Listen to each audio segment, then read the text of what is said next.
Okay, and let's just do a simple metta prayer this evening, and we'll leave it at that, and then we'll get into the talk and the meditation this evening, please. Ready? Okay, I'm ready to go. All right. And this is what should be done by one who is skilled in goodness and who knows the path of peace. Let them be able and upright, straightforward and gentle in speech, humble and not conceited, contented and easily satisfied, unburdened with duties and frugal in their ways, peaceful and calm and wise and skillful, not proud and demanding in nature. Let them not do the slightest thing that the wise would later reprove, wishing in gladness and in safety may all beings be at ease. Whatever living beings there may be, whether they are weak or strong, omitting none, the great or the mighty, medium, short, or small, the seen and the unseen, those living near and far away, those born and to be born, may all beings be at ease. Let none deceive another or despise any being in any state. Let none through anger or ill will wish harm upon another. Even as a mother protects with her life her child, her only child, so with a boundless heart should one cherish all living beings, radiating kindness over the entire world, spreading upward to the skies and downward to the depths, outwards and unbounded, freed from hatred and ill will, whether standing or walking, seated or lying down, free from drowsiness. One should sustain this recollection. This is said to be the sublime abiding, by not holding to fixed views, the pure-hearted one having clarity of vision, being free from all sense desires, awakens from suffering and discovers everlasting peace. Great. So welcome to our Thanksgiving mindfulness class, class 3 in our 6-week series on Introduction to Mindfulness Meditation. And everyone in Internet land, thank you for being here. We will do a talk, then a guided meditation on our subject this evening, which is mindfulness of emotions. Mindfulness of emotions. Traditionally, this is called mindfulness of mental states. In Pali, if you could please repeat after me, Chitta, Nupassana. Again, Chitta, Nupassana. So this is an introduction to what we classically refer to as the third foundation. Of the 4 foundations of mindfulness, this is the third one. And we'll just call it mindfulness of emotions.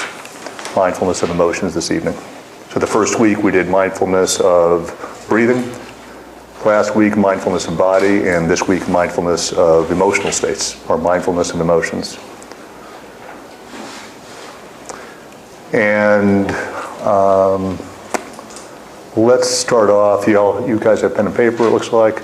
Let's just backtrack, rewind the tape of today, and let's take a couple minutes, just a little contemplation, and just write down in order as you can remember them. Not what happened, but specifically emotional states that you remember having today. So let's just rewind. Part of mindfulness is remembering and having recollection. And so I'd like to see what your recall is on these things, different emotional states that you remember experiencing today. Not too interested just yet in the events surrounding them, but I will be interested in those things. I want you to be interested in them too, but not just yet, just the emotional states. If you can compartmentalize and just write them down in vertical descending order, please. And then next to them, you can put, as you remember them, the level of intensity of those experiences. So 0 probably wouldn't be there, but anywhere between 1 and 10, 10 being at the highest level of intensity. So, there's irritation, for example, then there's anger, then there's rage, then all the way up to explosive rage where you're screaming and yelling, property damage, hitting things, for example. So, but on the low end, irritation, annoyed, frustrated, etc. So different emotions and just the numbers, the intensity number associated with them, please. So take a couple minutes, rewind the tape all the way back to when you woke up this morning. Would you remember the state you woke up in? Emotional state present? Maybe nothing, but maybe there was something. No judgment, please. No judgment just yet. We'll do judgment. We want that too, but not just yet. Just the emotional states, please. And if you don't know, you know there was something, but you couldn't put a name on it, that's fine too. You can just put emotion for that category. There was an emotion, I don't know which one it was. It could have been a swirl of different things.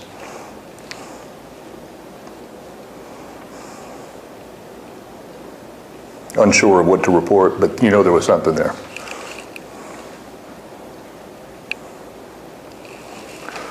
So just reporting emotional states as you remember them, not the stories surrounding them, please, or the judgment, just if you can categorize it as these are the emotions I remember experiencing today, as I rewind the tape today. And that's the positive ones too, not just destructive ones. So it could be, there was also whether positive emotions, love, right, compassion, joy, positive states. Even if you wanted to put in energy states, that would be fine too. Sleepiness, if you want to put those in, that's okay too. That would all fall in here. Desire, anger, jealousy.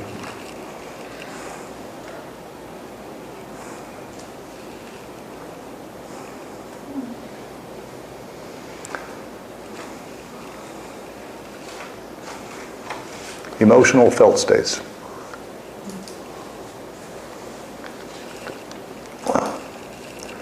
No judgment, please, as you look at these. We'll leave that for later. Not saying it is important, because actually it is in this particular conversation, but not just yet. Just the emotions and the intensity level, please. And there's no right or wrong answers. These are just subjective numbers. And 10, again, is the highest level of intensity. So it's one thing to have anxiety, another thing to have a panic attack. Another thing to have obsessive compulsive associations. All part of anxiety. Hiding behaviors. We're not going to put in the behaviors, just the emotion, please.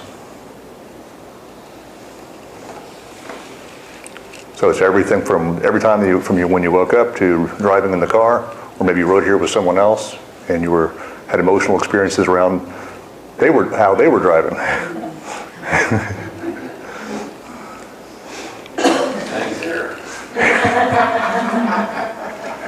This is why we just want to compartmentalize the emotions, because if we don't, we'll be in friends and enemy territory here shortly. So, just the emotions, please. Mindfulness of emotions, not mindfulness of emotional stories. Yeah.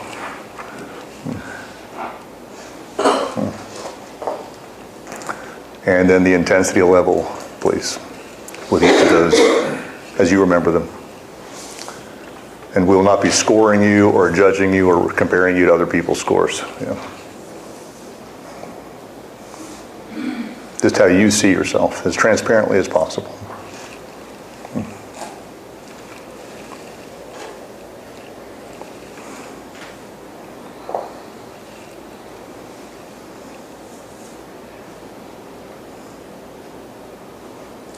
And just another minute, please. So again, if you're just joining us online, we are just writing down the major or even minor, whatever, emotional states that we've had today on the negative and the positive side, different emotional experiences that you've had, and their intensity level number 0 to 10, 10 being at the high end of the range. So if you felt desire, 0 to 10 on that, for example, and you can separate that out, food desire versus sexual desire, etc. Desire for a consumer object, the new Apple, what is it, X or 10?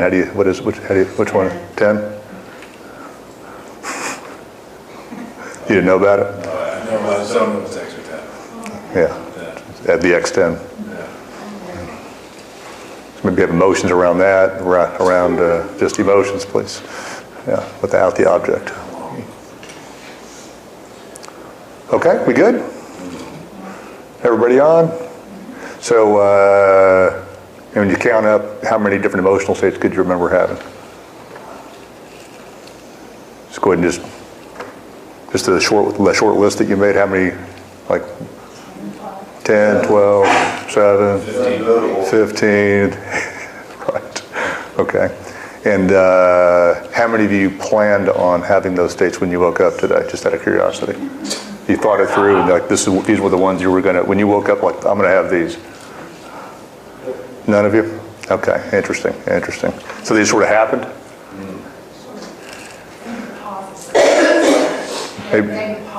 The positive ones, the destructive emotions, the unwholesome ones, not so much. The wholesome ones, maybe planned. The wholesome ones, okay, all right, fair enough. Yeah, fair enough. Steve? Well, one I expected.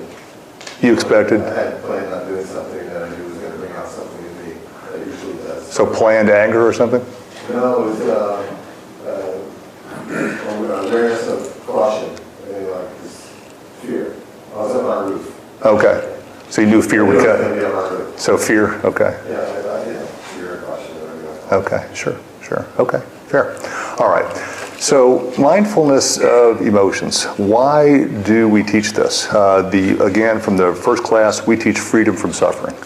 Freedom from suffering. So I want to come on back to that, and I think the general term that I would like you to start using when it comes to emotions in terms of how we're going to get to freedom from suffering.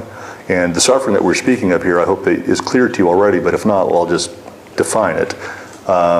Destructive emotional states. Destructive emotional states. Anger, anxiety, guilt, depression, shame, jealousy. This is what we're talking about. And so that's what, we call dukkha, or suffering.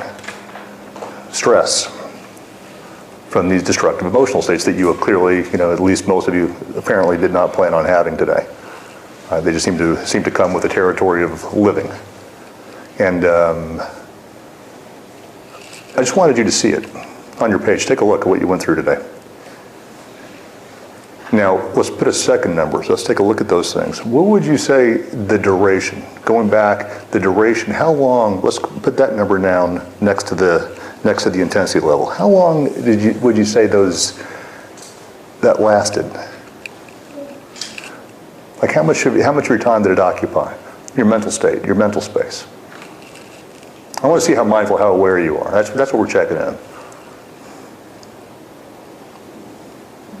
How much time did you spend with these events, these emotional events? Not with the incident, just the way that you felt. And it's okay, 2 minutes here, 5 minutes.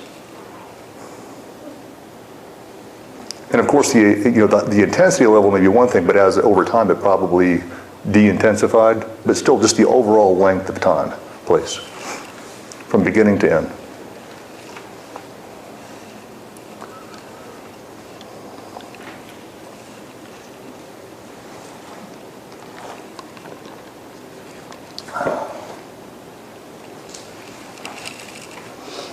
And again, please, no judgment, you're just recognizing it's a clinical assessment.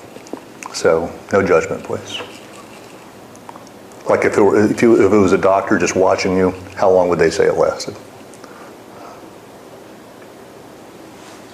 And you can't get it right or wrong, just what you think is fine.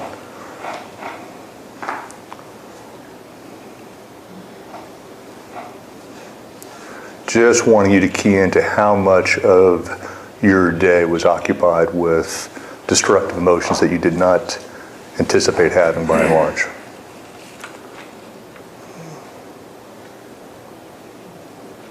I want you to get a sense of the gravity of the situation.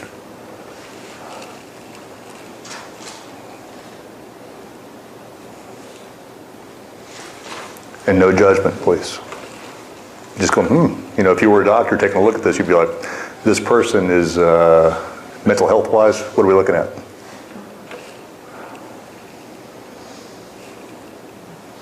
Just a clinical assessment, please. You got it? Yeah. Okay. Now, it's one thing that you may have had these emotions, but were they repeating? So, you may have had anger, but did you have anger multiple times today? So, about how many times with these emotions, these different emotions, would you say the frequency of, like maybe you had anger 3 times today? Let's go ahead and you can count up the frequency, please. Number we call episodic events.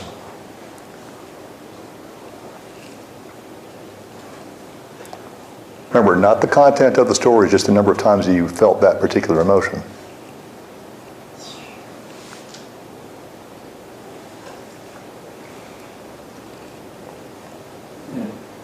Kind of interesting, huh? Just your day.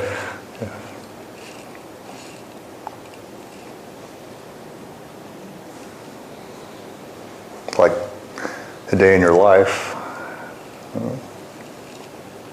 We say we teach freedom from suffering, but you know, if you don't recognize what the suffering is, then it's hard to ever be free of it. So we're trying to like pinpoint it here a little bit on the emotional side, what exactly we mean by suffering. How's this going so far? Yeah. Do you have some energy states in there too? If not, put in some different energy states that you've had too, like alert, or what else? What are some other energy levels? Lethargy, tired, right. Spaced out, dull, excited, agitated, sure. Yeah. Restless.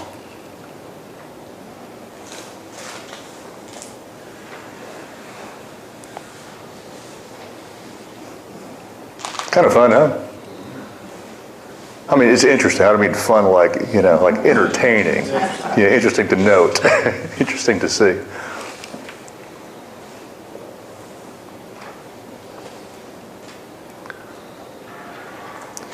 Things that you could, if you were interested on any given day, you could literally start to chart out. You could graph and start to go, wow, look at this, look at this. And what do you do with all this stuff? What do you do with all this stuff? So let's clarify what I mean by what do you do with all this stuff. So when you take a look at these things, go ahead and take a look at what you've written so far. Put down next to it, if you don't mind, there's 4 possibilities for this, okay? And just put a little letter next to each of it. When you take a look at those emotions, at the time, not now, okay? We all know the answer now, right? Pretty sure you're very smart, you're very clever if you're here.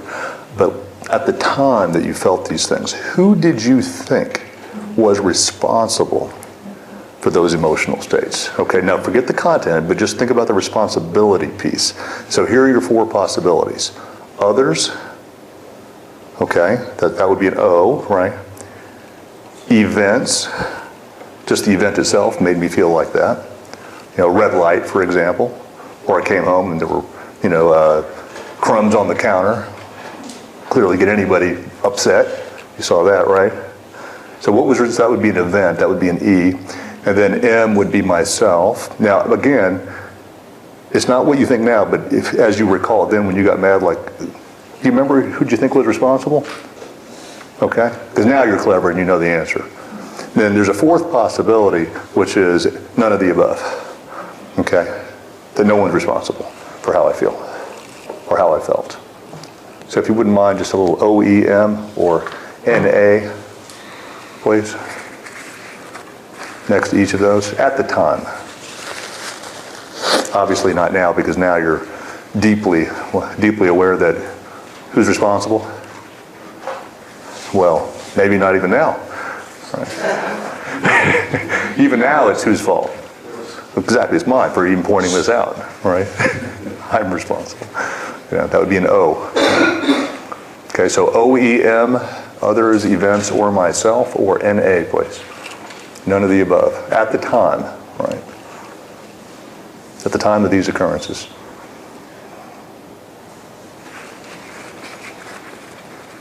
Kind of fun, huh? Mindfulness of emotions.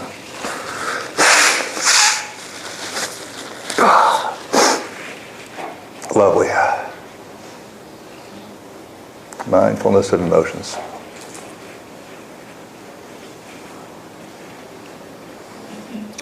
So, what do you guys have, just out of curiosity?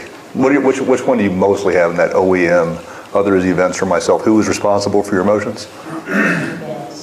Events? Others, yeah. Right? Events at the time, right? And any of you, like at the time, it was me? At the time? Okay. What was the predominant one that you had out loud, please? I'm just sort of curious. 1, 2, 3, out loud. Others. So mostly other people are responsible for your emotions. So just If you wouldn't mind just with me, I'd like you to hear that out loud. Other people are responsible for my emotions. Okay, I just wanted you to hear it out loud. I mean, I don't know why I would want you to hear that. Why do you think I would want you to hear that? It's irrational. Well, hold on. You know, right now it sounds ridiculous, but at the time when you're having these emotions, it doesn't seem like it's ridiculous. Is that right? Yeah. Okay, so one of the things I want you to highlight then is mindfulness of emotions and what's the point? Okay, so what's the big point? And so the first point was we want freedom from what? All right, we want freedom from suffering, and that's going to happen through our second point, which is taking complete emotional responsibility. That we are, that we take emotional responsibility. We stop blaming other people, events, and ourselves for emotional states. We stop blaming other people. We stop blaming events, and we stop blaming ourselves. Remember, the goal is to stop suffering. So if you blame yourself, which is a lot of what people want to do, because if I asked you now who's responsible, and you just said others are events, then people in these classes are pretty funny. They typically they think with a larger level of awareness. If I talk about emotional responsibility, then almost invariably, you know what people do? They go, well, it must all be what? My fault. You know, it must have been me. And that is precisely emotional responsibility does not mean that now you are at fault. That does not mean that, so please highlight that. Put a little asterisk, circle it, underline it. We did not mean by default if it wasn't others, and if it wasn't events, we did not mean by default there's only one other way. Conclusion. And that's what most people do. Yeah, it's a culture of accountability and blame. If it's not other people, if it's not events, then it must be who? It's got to be me, right? But if the goal is to stop suffering, is that the end of suffering when you blame yourself? So that can't, those things don't go together. So that can't possibly be it. That can't possibly be it. All right? But let me ask you something. When it comes to accountability, that there's always someone there's always someone to blame for a situation. Are you like that? Like, how would you say you are with culpability or accountability, that someone must always be held accountable? Isn't it like that? Someone or something. Like some event or some pattern, perhaps. It could be a pattern, it could be a pattern that you're unconscious of. Could be like, I'm just throwing it out there as a mere possibility, right? Not saying that just yet, but it's like you to hold that as a possibility, that maybe maybe these emotions that you're experiencing, maybe there's a pattern that you're unconscious of, and it doesn't actually, you don't have to blame yourself or blame anyone else, right? It's just, see, for example, what if you just recognized today, let's go ahead and play this out for a second. Go ahead and choose the highest level of intensity. Those are always my favorite ones. You guys got the highest one down in the back? Highest level intensity? All right, so if you were being mindful, and we'll do some meditation on this in just a minute, if you were being mindful, then you would simply, in the third foundation of mindfulness, Chitta Nupassana, you would simply recognize, write this down please, number one, that there is an emotion present. You would you would feel it. So it's not necessarily like you're thinking about it, but there is a felt component, which is why in the first week we started off with what? Mindfulness of breathing, and then mindfulness of second week, mindfulness of body.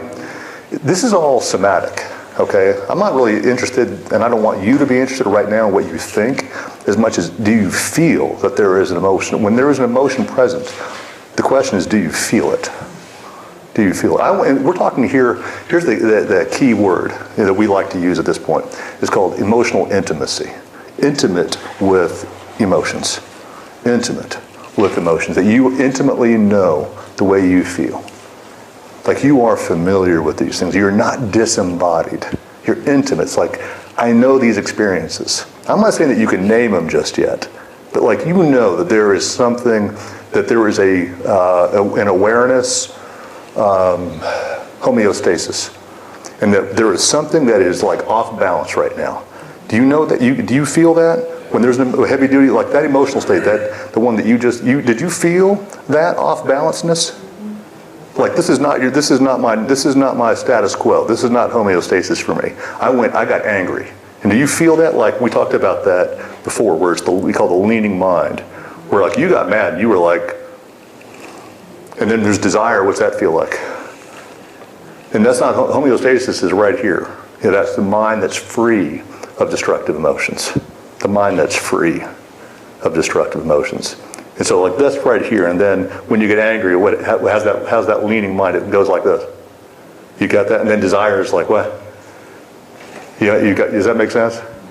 Okay, so my question is, do you recognize, I'm not saying you know which one it is just yet, but there is an imbalance. You have a sense of homeostasis, you have a sense of balance, and now it's off.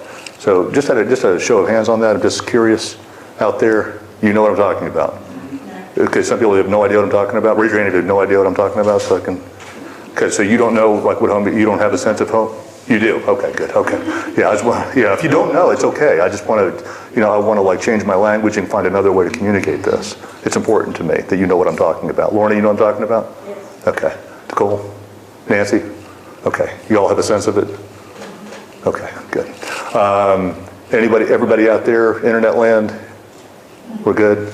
Okay, excellent. That's step one. Step one, recognizing. Yeah, recognizing the emotional state. Recognizing the emotional state that is off balance. Off balance we call the leaning emotional state. Okay? And at this point, how much blame do we have? None. Yeah, that's the whole point of this. It's just recognizing that's it. Okay, so we're not doing any stories just yet. We're just recognizing that there is an emotional state there. And that emotional state is called what? Leaning. Leaning. That means like, so this is like, this is our barometer, homeostasis, emotional homeostasis. Everything's what? Fine. Yeah? Yeah. No problem. And then there is something present. Nora? There is something present where it goes like this. This is not homeostasis. This is not normal. This is not my internal sense of normalcy at this point. I know what it's like to be free of destructive emotions even for a moment in my life. I have a sense of what that is, even for a moment. Like you have a sense of like, yeah, that's what that's like. Yeah, where I feel contented, at ease, peaceful. I'm not walking on eggshells. It's just here. Got it? And then the mind what? And I'm not saying you know what it is, but you just recognize it. So that's just step one in all of this. So I'm describing the stages of emotional intimacy right now, and that's step one. That you just recognize that homeostasis is off. Emotional homeostasis is off kilter. That's all. We good so far? Yes. Okay. Just plain Jane, clear as day, that's what I want to make this. John, we good? Okay. Eric? Okay. All right. Step two in all of this. Let's call it acceptance. Or allowance even. You can use whatever term you want. Acceptance or allowance. That there is an allowance that this is okay. So what this stage is all about no repression. No repression and still no story. We just accept that there is this state there, we recognize there is a state there, and we accept that it is there. How's that? Step two. Kind of cool. What do you think? Mindfulness of emotional states.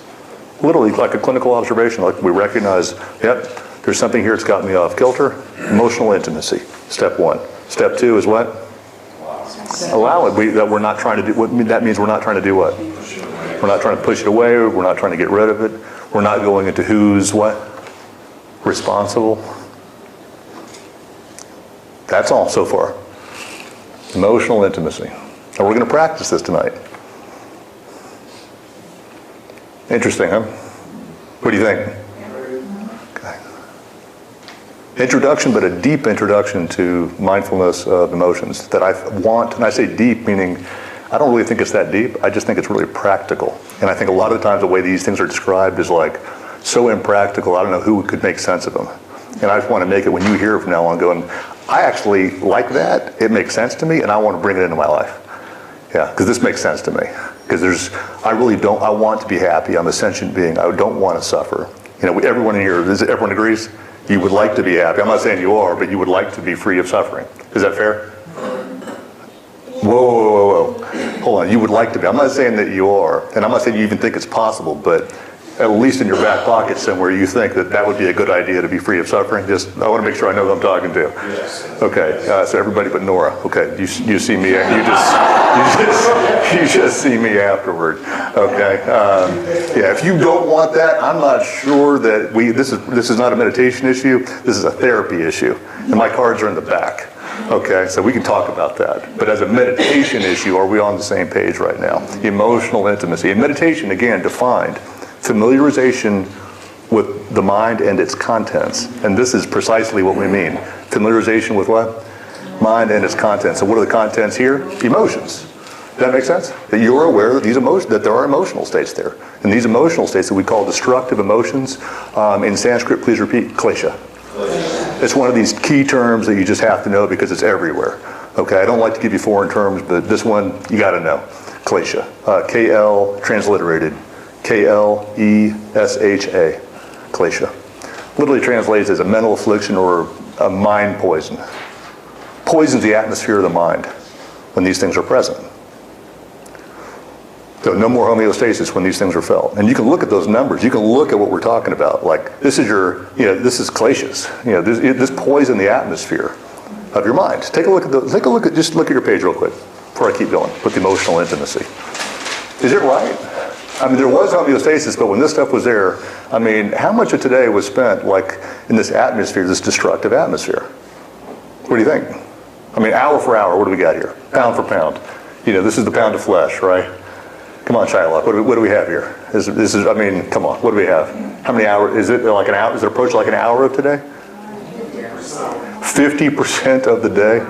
Yeah, just out of curiosity, like how much of the time are we talking about was devoted, if you will? And I mean, like, devoted is not bad. Like, you are, sort of embraced, like, devoted, like, like you weren't going to let go of it. Look at the time spent with it.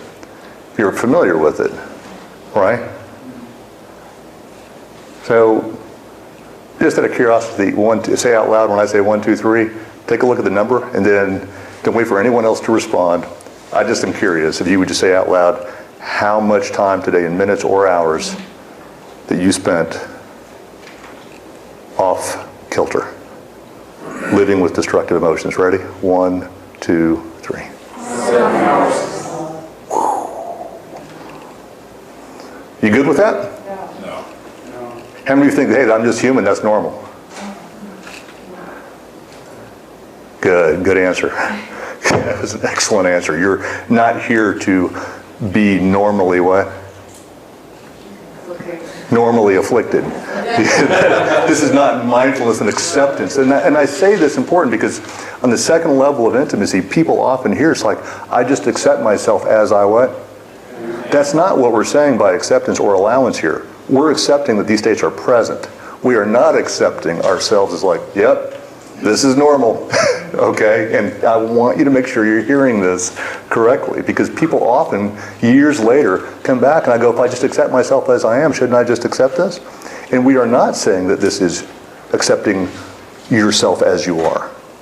That's not what we mean here. We're accepting what? That this state is present. It had nothing to do with you are. Make sure you highlight that somehow. Self-acceptance here is nothing, in this particular frame of reference, has literally nothing to do with I accept that I'm angry. It's a different statement to say that anger is what? Present. And we haven't even recognized it as anger. We just recognize it as a what so far? An emotion. That's it. And we're saying it's okay that it's what? That it's there. Intimate. Yeah. We're not trying to push you away.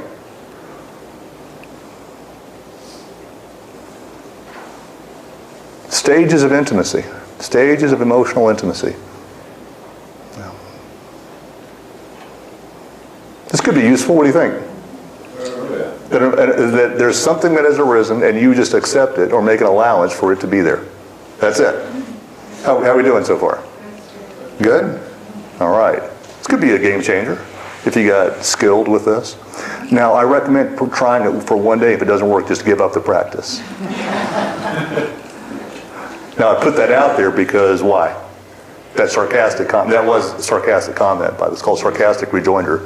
I wanted to make it sound so absurd that even you couldn't believe it. Is that right? That's the point of sarcastic rejoinder. Because do you think that there's some people in here who would try this tomorrow for like 5 minutes and then conclude it doesn't what? And then give up on it? And then come back next week and let us know it didn't work? Since you put considerable effort into it? You know anyone like that? Who would try it for like once, or maybe not even, or they thought they knew how to do it. They never tried to apply it, but they thought they did and that was enough for them. They're kind of intellectual practitioners. You know anyone like this? I mean, not you, but you know people, so I'm asking. Right, okay, good. So, steps of emotional intimacy. First, recognizing there's a loss in homeostasis, emotional homeostasis. Step 2 is what? Acceptance. That it's there. Yeah, there's something there. There's an allowance for this. It's okay that it's what? It's okay. Yeah, we're not trying to get rid of it. Not trying to push it away. For those of you who have addiction histories, could this be useful? Yes. How? How could this be useful in terms of addiction? And I mean everything from food, sex, drugs, alcohol, the whole thing. How could this be useful so far? So addiction, people, anyone AA, NA in here? Yeah, we got one, all right. How could this be useful in your AA group? If you're doing mindfulness practice and you were going to teach this in AA group, what would you say, Victor? And thanks for your admission, by the way. Responsibility and application. How could this be like? So you're out, you're out, and obviously emotions are often the underlying trigger for people to go and drink, right, or do drugs. Like there's some felt state, right, and then it's like I don't like the way I feel, and I want to get out of that state. Did you hear that part? And so then I turn toward as an escape mechanism. Therapists, counselors in here, please pay attention. You got a couple of you. Could this be useful? Yes.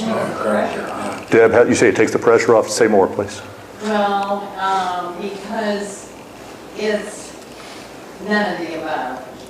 It's not me, it's not the event, it's not the other person. And you don't have, at stage 2 of emotional intimacy, you don't have to do what? You don't have to run. You don't have to run. You don't have to push it away. No. So what do we call stage 2 again? Acceptance. Yeah, and so far there's no what? No blame. Yeah, no demands, no blame. We're not trying to control anything. We're just what? Number 1, acknowledging, right? You got that, recognizing that there's lack of homeostasis, off balance, emotional homeostasis. And step 2, allowance. Yeah, it's there. You're not doing something to correct it. Nope. Okay. Stage 3 in emotional intimacy, very, very important. It's called naming. Naming. Or noting. Naming or noting, whichever one you want to use. Okay, mental noting. It is critical to this endeavor. So now we are able to officially what? Name. Because now, and this only happens, I want you to get it. Once you first recognize that this is off-kilter emotional homeostasis, and that you allow it to be there, now and only now can you then name it. Only now. Why is that? Why don't we want to name it right off the top? What could be the problem with that? Nope, not the judgment. It's tough with it, like in the beginning when you're just getting accustomed. This is a somatic sense of leaning mind, a somatic sense that you're off kilter. That's all we're interested in right now at the first stage. That's it. And it often is very confusing. You really don't know which one it is until you first allow yourself to feel what is present. And that's what makes it knowable, when you allow yourself to feel what is present. So that's why stage 3 is stage 3 and not stage 1. Mental noting. And so when we note it, we say like this. Even though it may seem to you, and it often is, people ask this all the time, it may seem like there's a whole bunch of emotions that are there, we call it like a ball of emotions. Like if you think of like a ball of yarn, there's many different strings in there. And so people often go, well, which one do I say? Whatever, you can't go wrong here, okay? There is no right and wrong. Whatever seems most predominant to you, that's the one. Okay, we're just going to start off with the most predominant. Like if you were undoing a ball of yarn, which string would you pull? Which string would you pull that you think that would probably start to loosen things up? Okay, that's what we're after. You got it? So it's just, so for example, if it's anger, then you go like this. You say it twice, anger, anger. You want to say it twice. That's your recognition. That's called mental noting. Now, the key understanding is that when you're noting, you do not say, I feel, okay, or I am. So a lot of people say, like, you'll hear it all the time in counseling. You know, it's like, how are you feeling? It's a set of questions. I am feeling. You got that? I am feeling sad. I am mad. Or I have anxiety. So it's either I am, listen to how crazy this is. You may have never heard it before. But what people are saying is, I am an emotional state. So please write that down. And counselors and here, therapists, please follow my lead on this. Because this is part and parcel of the problem. I am an emotional state. Even from a linguistic perspective, which is important because it's how people frame their realities, I is a first person noun, and it's static. I. And then you're saying I am a what? An emotional state, which is well, wait a second. You have a little issue here.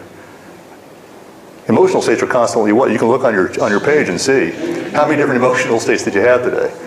Okay. So you could end up feeling like you're really screwed up. Does that make sense? And people do sometimes feel that way, right? Because if they say I am an emotional state or I have. And in this case, we are not saying you are depressed. We are not saying that you have depression. We are just saying that what? We just simply say what? Depression, depression. It's a recognition that there's a mental state. How's that? And we're not even describing that what is making me feel that way. We're not saying about the cause, your idea about the causes of it. We're just, first, emotional intimacy. First stage is what? Recognition. Second stage is what? Acceptance or allowance that it's there without trying to what? Without trying to change it or push it away. And third, naming or noting. That's it. So, depression, depression. Whew, kind of interesting that you are not, we're over here saying very candidly, that you are not an emotional state, nor do you own emotional states. I mean, now that, in terms of Western psychotherapy and psychiatry, is already what? Is that a little bit different? Yeah, a little bit different, no? Like, when you say like a little bit different, like how little bit of a different is that? Deb, what do you think? Is it, yeah, Brandon, social worker, so what do we have here? Just a little bit different? It's completely opposite. Completely opposite. You're right. Now, of course, when it comes to medication, well, we don't want to go down that road, do we? Because what would we be medicating? Passing state. What did you say? A passing state. Oh, shoot. Well, we don't want to do that, do we? Because that would make psychiatry look kind of what? And not all of it, of course, but when it comes especially to SSRIs, the major one that 18 million Americans are taking, selective serotonin reuptake inhibitors, the treatment of what are those called? What are your brand names, you guys remember?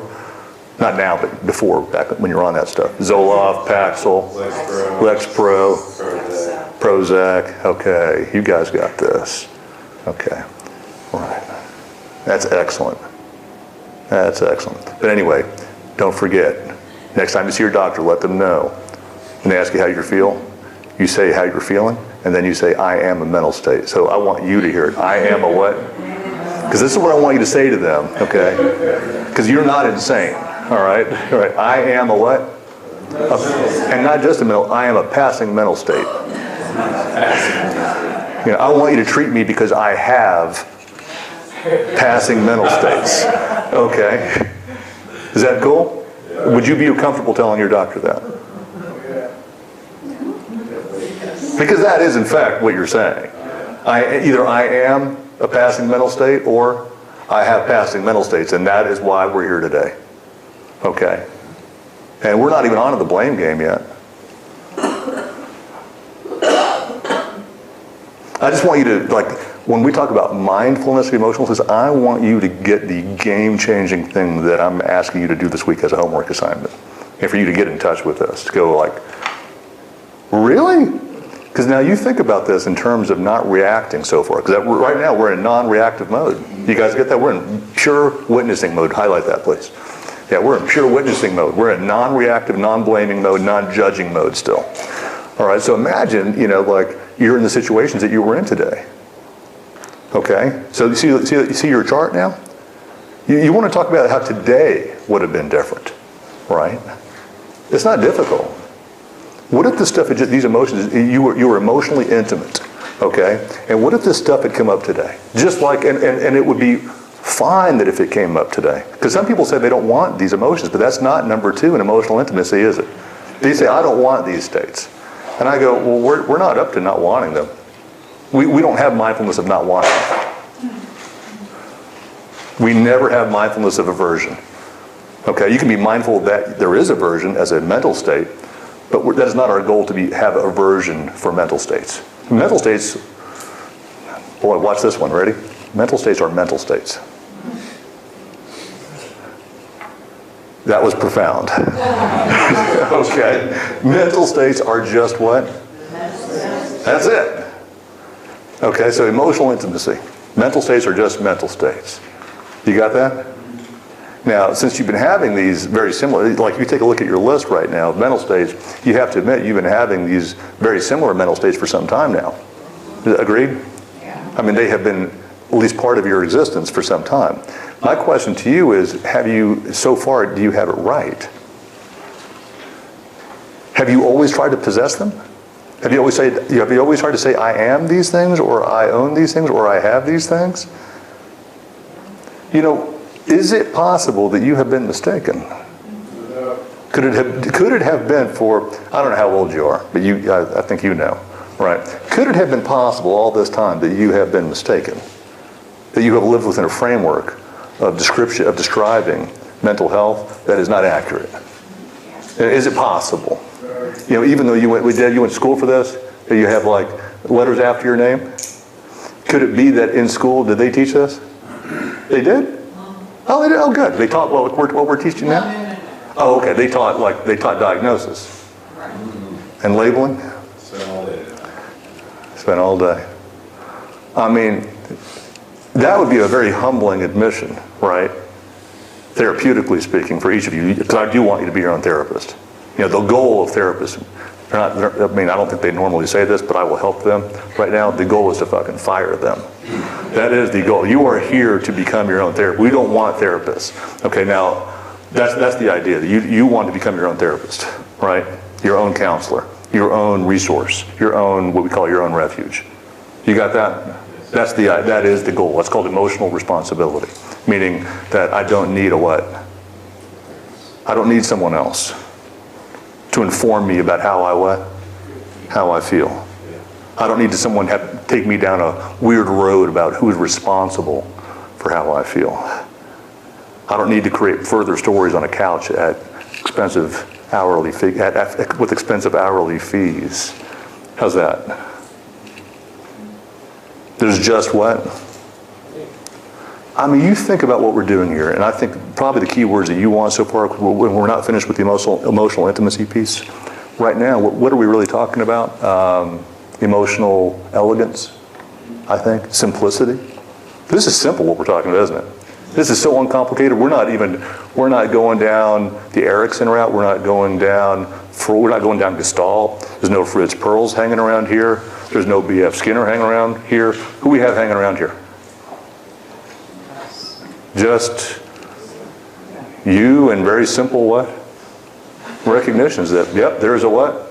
There's some sort of emotional state. That's true. And I allow it to be there. Pretty deep, huh? And then what? You get the elegance? The dignity of this? You see how many parents we're blaming in here right now? How many parents have we blamed here? How many moms and dads have we blamed so far? How many childhoods have we blamed? One of the things I'm trying to get at is these emotional states that are occurring. Which time context are we recognizing them in? In the present. So what if, like now, I were to ask you what emotional and energy states are present without judgment just like we just had you do about the day, but let's do it now so you can sort of get in the habit of it. Okay, I want you to be emotionally and energetically intimate in the present. So please write down, without judgment, without trying to change a thing, just how do you feel emotionally? Yeah, and energetically right now. And there's no right or wrong answer. Just what is present. And I don't mean that you need to write down the name of it. I just want you to, look, you guys are already writing down, but just hold on before you do. Because the first step in emotional intimacy is what? Recognizing, is there homeostasis or not? And if not, then make an allowance. Come on, this is part of the meditation. It's everything we just talked about. Don't even name it just yet. You're off to the races. Feel. Feel first, and then write. Come on, feel. What's present? Out of your cognitive mode and into the somatic mode, please. We'll go over these instructions again. You don't need to write them down right now. Just what's present. Some of you don't trust that we're going to go over it again, so you keep writing. Come on, just feel. You said, don't be a scaredy cat. It's okay. If you're scared, then then recognize it. That's all. Is there anything that feels energetically or emotionally not like homeostasis? And if so, just recognize. And make an allowance for it to be there.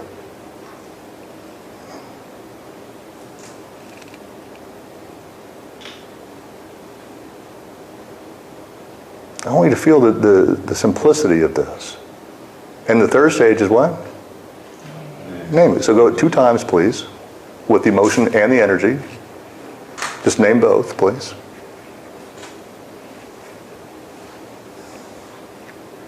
There's no right or wrong here. There's no judgment. It's just a clinical assessment. Now please write that down.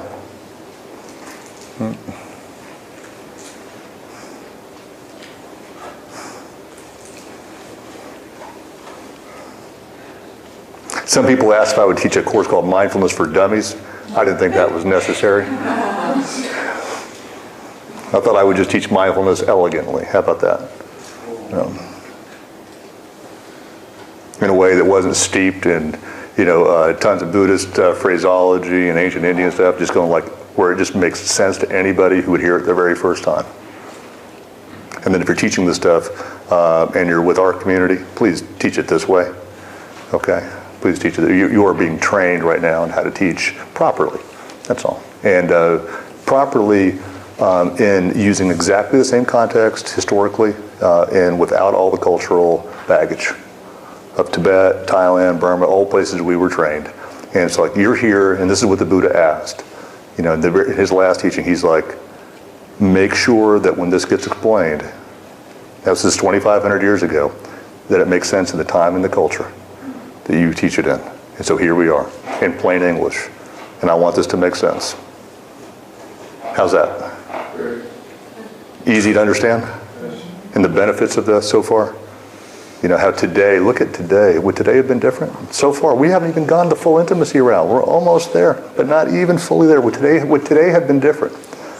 Look at today. How much time you said was spent with destructive emotions? Would today have been different if you had known and were aware and had the proper training each day to follow through with this?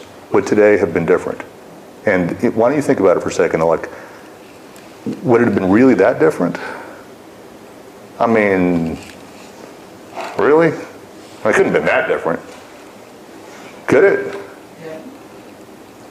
I mean, you don't need this or anything because you have the holidays coming up. This is the time that you do. This is the time that you do not need this. Just enjoy the family as they are, please.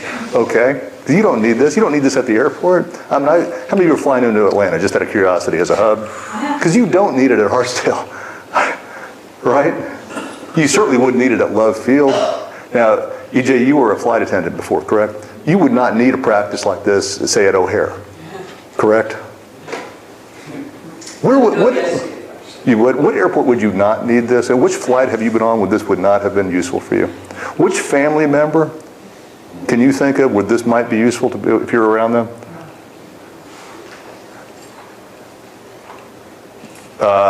Driving habits? Grocery store lines? When would this not be useful? When would it be more productive, in other words, to just go on a emotional rampage?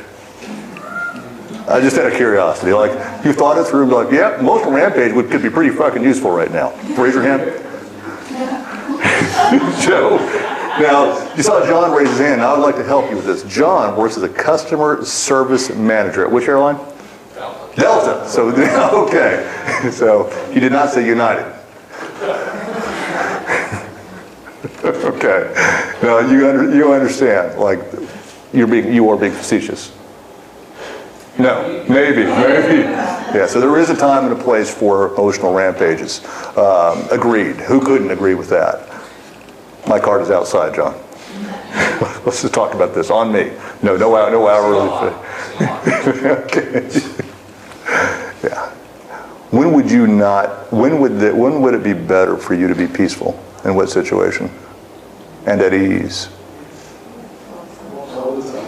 When would it be useful for you to know that you could be at ease with these uneasy states that we're talking about? That this was always accessible? That you could be aware that these states were present, you don't have to push them away. We literally say at ease with unease. When would that not be a useful, and I'm not saying, John, listen, watch this interaction right now. I'm not saying that I even disagree with John. I'm just saying, but wouldn't you like to have this as a possibility at all times? Or would you not even like to have this as a possibility sometimes? I have it most of the time. You But- can be sane, you can be functional. But would you not like to have this as an option at any time? There's times I've had to cross that line to prevent someone from causing bodily harm to my coworker. Understood, but I just mean as an option that this was available to you, that you would not like to have it. That you, okay, that's all. Okay. So I'm just trying to get, right now I'm just trying to lead, you can see what I'm doing? Teaching wise, what am I doing with John? I'm like saying, hey, I'm not even fighting what he's saying, which may sound ludicrous, but I'm not disagreeing with him. You see the teaching style? Yeah, right. I'm not saying he's fucking crazy, right? So, okay. No, but in all seriousness, we're not disagreeing with. I mean, this is a friend of mine. We're not having any disagreement. I'm going like this. Watch. I'm like going, yeah, I get it. But wouldn't it be nice as an invitation to John to say, well, it would be nice if it was always a possibility, right? And just remember, you see me, you're nice to me, I may not stick you in the center seat. With the huge armrest. Right. Okay. Just follow my lead with teaching style and technique, and just be like going, oh, that's not bad. We're never just wholesale disagreeing. We're always like finding okay, but always finding a little way to, just as an invitation, not as a command. Do this, John. It's always like, wouldn't it be nice as a what? Possibility. It's an invitation. Interesting? Okay. All right. Now we have the fourth part, emotional intimacy, the last stage of emotional intimacy. So what's the first three? I forget. Recognition, acceptance, naming. All right. And here's the fourth one, investigation. So as an acronym, what do we have there?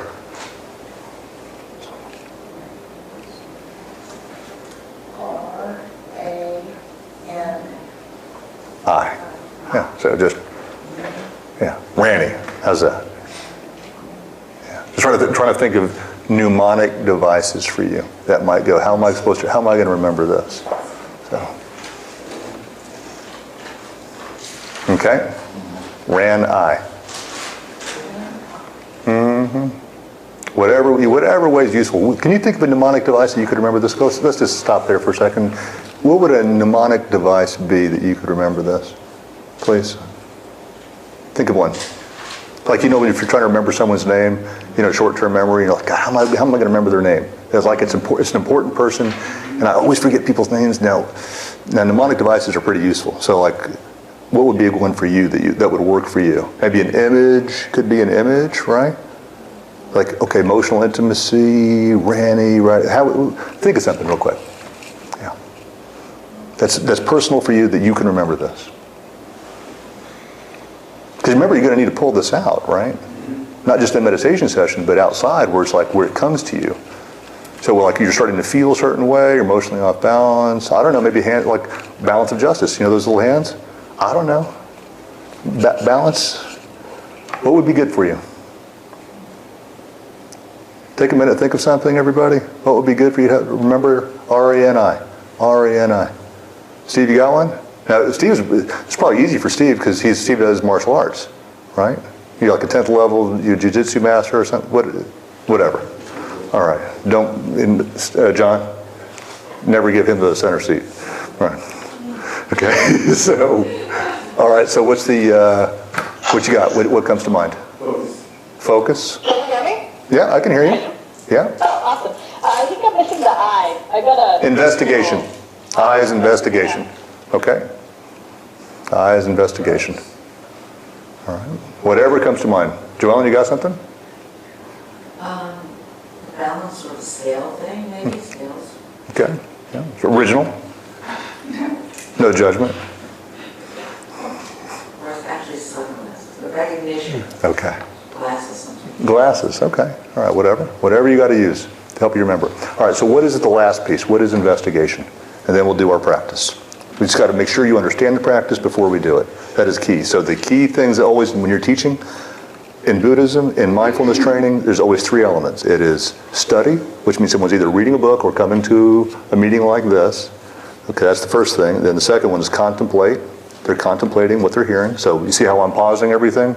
Come on, teachers in training, watch what I'm doing. I'm pausing everything. I'm getting everybody to reflect as we go along. You're watching the style? This is how you learn in the monastery. Right, so it's first study, second is what? Contemplation, and the third step is the direct experience, which we call meditation. Right, so always building up. Some people say, can't we just start with the meditation first? And if you know the audience and you've already had specific trainings together, then sure. But if not, and you're teaching, what are you going to do when you have new people come in? Right? Don't you want to explain? Wouldn't you want to understand what it is you're about to do? Because you know, I think you all know at this point that most people come in and they think that they have an idea or expectation of meditation, right? Which is what is supposed to happen in a meditation. And I think most of you know when you have beginning students, what is their initial expectation almost every time? Teach me to what? Stop thinking. Okay, so they have it, relax. And by the end of the meditation, we should all feel what? Peaceful. Okay? Now, don't you think you might want to highlight that is exactly what does not happen? So, because if you don't, what could happen? They come in, and by the time it's over, and you haven't gone through with them what exactly the practice is, they might leave, and do you think they'll come back? Because their unconscious or unknown thing that they didn't even bother saying to you, which is almost everybody, that they think that they should not have, if they're going to meditate, they shouldn't have what? And they should, when they leave, they should all feel what? Peaceful or better, relaxed. And you know, as burgeoning practitioners, is that actually what happens? And is that against what we're talking about already? Is that an opposition to acceptance? Yes. Because you expect what? You expect to be what? And so when your expectation isn't met, and no one, and these new students didn't even say anything to you, they just think maybe it doesn't work on someone like them, or you're a bad teacher. Because when they left, you did not make them feel what? You didn't make them feel better, like you're supposed to do. Right? And they may actually have that idea. What do you think? Yeah? And so maybe you want to take my lead on this, which is the traditional lead. It's not Michael's version. Yeah, it's the Buddhist version. It's the way we've been training people for thousands of years in all of this, which is first step is what? Study, which means either a book or contemplate, or both. And then you contemplate it. And then you, which means think about it cognitively. And then you go, okay, now I understand what it is I'm doing. I've created a framework. So when I go to meditate, that I have an idea what I'm doing. And that alleviates these expectations, right? Good? Okay, and they keep coming back that way. And then you go, oh, okay, so that's good news. That's good news that I can feel good when the bell rings that I know what I'm doing and I've taught this correctly. And these are called the 10 qualities of a teacher, which we'll be going over in future courses. It's like you know the proper order. That is the proper order of teaching. That is one of the first qualities of the 10 in a qualified teacher, is that they know the order of the teaching. Okay, they know what to teach and they know where it belongs from step by step by step. Just like that, okay? And there is a traditional way that you teach. It's not just like, hey, Michael's version of reality. And you should be able to look all this stuff up. You can go online and look up Arya Davis. Arya Davis, like, 10 qualities of a teacher, which is roughly 2,000 years old at this point, 1,800 years old. And this is what we've been doing all this time, and go, this is kind of interesting. Maybe I ought to what? Pay attention to what's going on here.